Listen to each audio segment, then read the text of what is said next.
everyone! Today, I'm going to show you how to whip up some delicious homemade ice cream in just a few easy steps. No ice cream maker?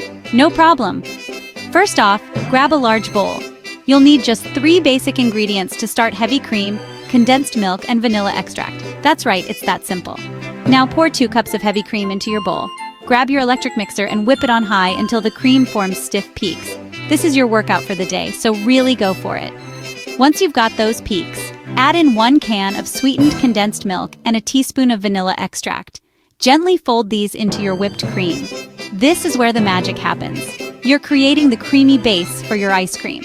Make sure you mix it enough to incorporate everything, but be gentle enough to keep the air in the cream. This will make your ice cream super fluffy.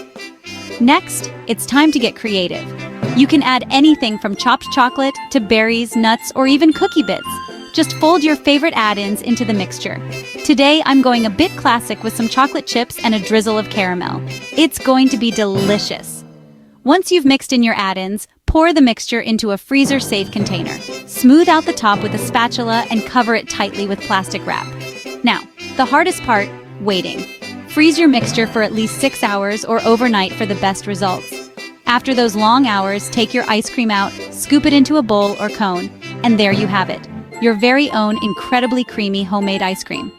It's perfect for cooling down on a hot day or for that little treat after dinner. Wasn't that super easy? You can always experiment with different flavors and mix-ins. The possibilities are endless. Thanks for tuning in. If you tried this recipe, let me know how it turned out. Don't forget to like, share, and subscribe for more easy-peasy recipes like this one. Until next time, keep enjoying delicious moments.